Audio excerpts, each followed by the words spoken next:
दोस्तों भूल तो किसी से भी हो सकती है, पर हवाई जहाज के साथ कोई भी भूल भारी पड़ती है। दोस्तों क्या आपने कभी सोचा है कि आप हवाई सफर कर रहे हैं और आपका एयरप्लेन आसमान में गोते लगा रहा है और अचानक आपको पता लगे कि इस प्लेन का फ्यूल खत्म हो चुका है। उस वक्त आप कैसा महसूस करेंगे? जाहिर सी बात है कि उस वक्त बहादुर से बहादुर यात्री के भी पसीने छूट जाएंगे। दोस्तों आज की हमारी यह वीडियो एक ऐसी सच्ची और दिलचस्प घटना पर आधारित है जिसे सुनने के बाद आप बस एक ही बात कहेंगे, आखिर ये कैसे हो सकता है। तो दोस्तों आइए चलते हैं आज की इस हवाई यात्रा पर। हम कामना करते हैं कि आपकी यात्रा भी मंगलमय हो। दिन था 22 जुलाई 1983। हर रोज की तरह कनाडा की एयर कनाडा एयरलाइंस विमान नंबर 143 ने टोरंटो एयरपोर्ट से उड़ान भरी और कुछ घंटों के सफर के बाद यह विमान टोरंटो से एडमाउंटन के एयरबस पर जाकर उतरा, जहां इसका हर बार की तरह एक मेंटेनेंस चेकअप होना था।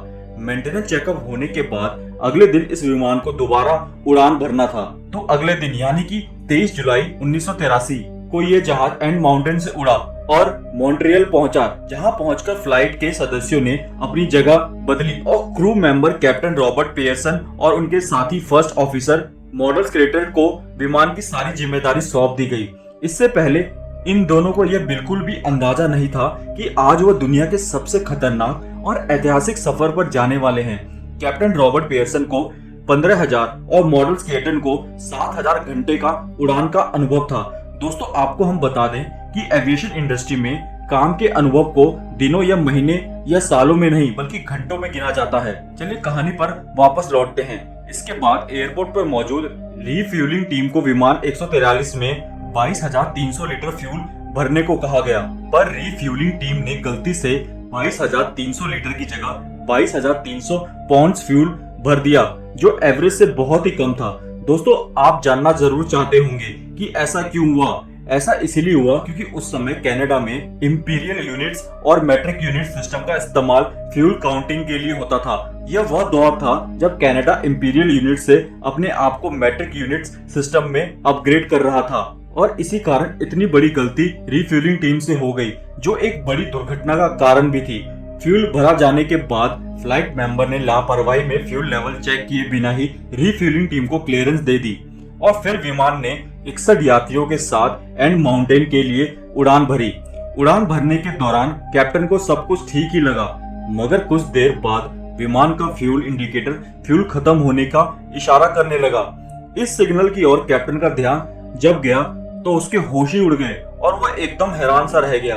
उन्हें ये पता चला कि विमान का लेफ्ट इंजन बंद हो चुका है, और हालात की नजाकत को समझते हुए उन्होंने जल्दी से कांपते हाथों से कंट्रोल रूम में फोन किया।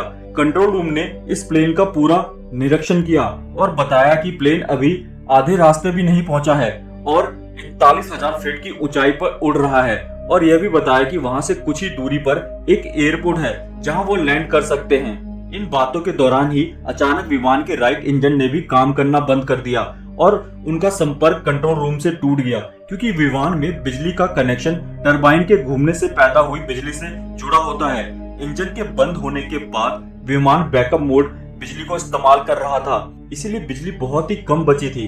कैप्टन ने अपने फर्स्ट ऑफिसर को देखा और वह दोनों एक दूसरे को देखकर समझ गए कि उन दोनों को ही अब अपनी और अन्य यात्रियों की जान को उस दिन विमान में मौजूद थे बचानी होगी। घबराहट को काबू करके उन्होंने यह ठाना कि वह अंत तक कोशिश करते रहेंगे। तभी उनको ध्यान आया कि इंजन बंद हो जाने के बाद क्या किया जाए। इसके बारे में प्लेन मैनुअल में कुछ न कुछ जरूर लिखा होता है।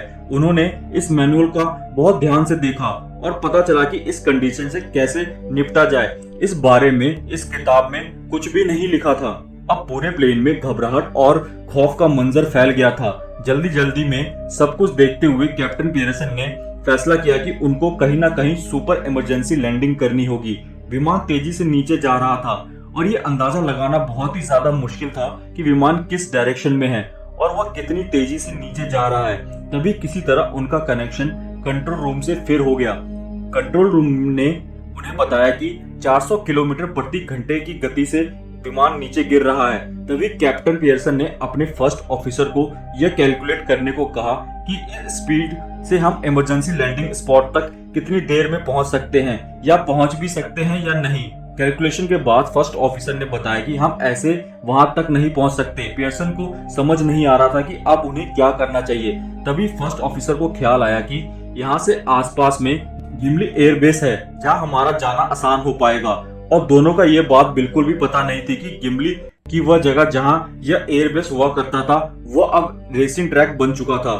जब विमान गिमली में पहुंचा उस समय वहाँ रेसिंग हो रही थी और हजारों लोग वहाँ स्टेडियम में मौजूद थे जो वहाँ रेसिंग का मजा लेने आए थे। यह देख कैप्टन पियर्सन और फर्स्ट मैन ऑफिसर को एक और झटका लगा, पर वो वहीं लैंडिंग करने को मजबूर थे। तो कैप्टन पियर्सन ने रेसिंग ट्रैक पर ही ऐसी जगह देखने लगे जहां वो लैंडिंग कर सके। तभी उनको एक ट्रैक का प्रैक्टिस करने वाला ट्रैक दिखा और उन्होंने बिना वक्त गवाए प्लेन को उस तरफ ले जाने की कोशिश की। और जैसे ही प्लेन जमीन से संपर्क में आया वैसे ही जल्दी से ब्रेक लगा दिया गया। सामान्य लैंडिंग के समय हमेशा फ्रंट व्हील को ब्लॉक कर दिया जाता है जिससे कि एक स्मूथ लैंडिंग हो पाए, मगर इस घटना के समय कैप्टन पियर्सन के फ्रंट व्हील लॉक करने के बावजूद ऐसा नहीं हुआ और प्लेन का आगे वाला भाग जमीन से जा टकराया, जिसकी वजह से प्लेन की स्पीड बहुत ही ज्यादा कम हो गई और प्लेन रुक गया। इस तरह एक बड़ी घटना होने से रोका गया और पूरे 17 मिनट के बाद प्लेन लैंड हुआ। सभी यात्रियों को सुरक्षित बचा लिया गया और इसीलिए इस लैंडिंग को गिम्ले ग्लाइडर के नाम से जाना जाता है। तो दोस्तों, आपको क्या लगता है इस पूरी घटना में किसकी गलती थी? कमेंट सेक्शन में लिखकर जरूर बताइए। अगर वीडियो अच्छी लगी वीडियो को लाइक करें, चैनल को सब्सक्राइब भी कर दें।